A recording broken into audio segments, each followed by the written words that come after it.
Hello దోస్తులు, ఎట్లున్నారు? అందరు మంచిగా ఉన్నారులే. నేనైతే మస్తున్నా. ఇక్కడ నేను ఏం చేసినాను అంటేనా, చికెన్ పులావ్ చేసిన.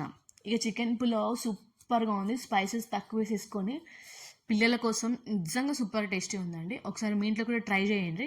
ఇక ముందుగా ఎట్లా వేసుకోవాలో చూద్దాం పాండ్రి. ఏంలో ఒక చిన్న మిక్సీ బౌల్లోకి ఒక పిడికడు కొత్తిమీర, ఒక పిడికడు పుదీనా, ఒక 4-5 పచ్చిమిరపకాయలు వేసేసుకొని కొన్ని వాటర్ పోసేసుకొని పేస్ట్ చేసి పక్కన పెట్టుకోండి. 1/2 kg చికెన్కి నేను 1/2 kg రైస్ తీసుకున్నాను. నేను ఇక్కడ బాస్మతి రైస్ తీసుకున్నాను. మీరు కావాలంటే నార్మల్ రైస్ కూడా తీసుకోవచ్చు. రైస్ కూడా వాష్ చేసేసి పక్కన పెట్టేసుకోండి.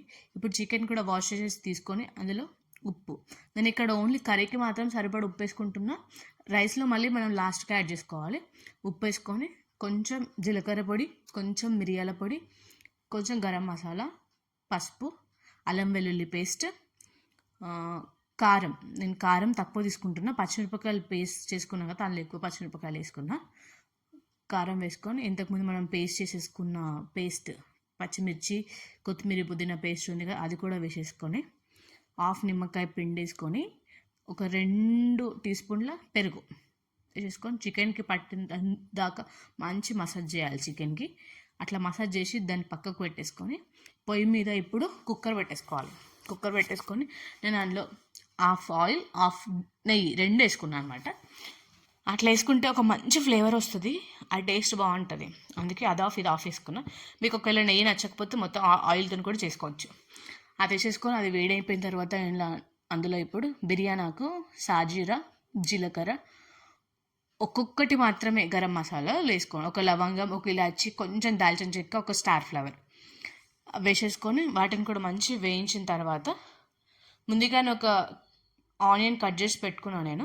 ఇప్పుడు ఆనియన్ని అందులో వేసేసుకొని దాన్ని కొంచెం గోల్డెన్ కలర్ వచ్చే వరకు వేయించుకోవాలి. ఆనియన్ పచ్చవాసన పోయే వరకు మంచిగా వేయించేసుకున్న తర్వాత ఇప్పుడు ముందుగానే మనం మసాలాలు కలిపి పెట్టుకున్న చికెన్ ఉంది కదా, ఆ చికెన్ కూడా అందులో యాడ్ చేసేసుకొని మంచి కలిపేసుకొని మూత పెట్టి ఆయిల్ పైకి వచ్చే వరకు మీడియం ఫ్లేమ్లో ఫ్రై చేసుకోవాలి చికెన్ని. చికెన్ ఉడకడానికి ఖచ్చితంగా 10 to 15 minutes పడుతుంది. మనం విజిల్ పెడుతున్నాం కుక్కర్కి కాబట్టి ఇందులో ఇక్కడ మనకి ఇప్పుడు ఒక 70% చికెన్ ఉడికిపోవాలన్నమాట. చిన్న మంట మీద కాకుండా, పెద్ద మంట మీద కాకుండా మీడియం ఫ్లేమ్లో పెట్టేసి ఒక 5 to 7 minutes మంచి చికెన్ ఉడికిచ్చేసుకుంటే మనకి ఆయిల్ అనేది పైకి వచ్చేస్తుంది. అట్లా ఆ టైంలో ఇప్పుడు మనం ఇంతకుముందు నానబెట్టుకున్న రైస్ని అలాంటి వాటర్ అన్ని తీసేసేసి ఓన్లీ రైసే వేసుకోండి. రైస్ యాడ్ చేసేసుకొని మంచి కలిపేసి ఒక 2-3 minutes మూత పెట్టేసి ఉంచండి చిన్న మంట పైన, లేకపోతే మాడిపోతుంది. చిన్న మంట పైన ఉంచండి. ఆ తర్వాత ఇప్పుడు రైస్కి సరిపడా వాటర్ వేసేసుకోండి. నేను 1 cup రైస్కి 1 glass వాటర్ పోసిన. అంటే మా గ్లాసు 1.5 cup వాటర్ వస్తుంది దానికి, ఒక గ్లాస్కి. అందుకే నేను అట్లా పోసుకున్నా. మీరు కూడా 1 cup రైస్కి 1.5 cup వాటర్ పోసుకోవాలి. ఆ తర్వాత అందులో నేను ఇంకొక 1/2 నిమ్మకాయ, సరిపడా సాల్ట్ వేసేసుకొని 2 విజిల్స్ వచ్చే వరకు పెట్టుకున్నాం. 2 విజిల్స్ రాగానే ఆఫ్ చేసేసి అందులో ఉన్న దమ్ మొత్తం పొయ్యి వరకు ఉంచేసి విజిల్ను అప్పుడు ఓపెన్ చేయాలి.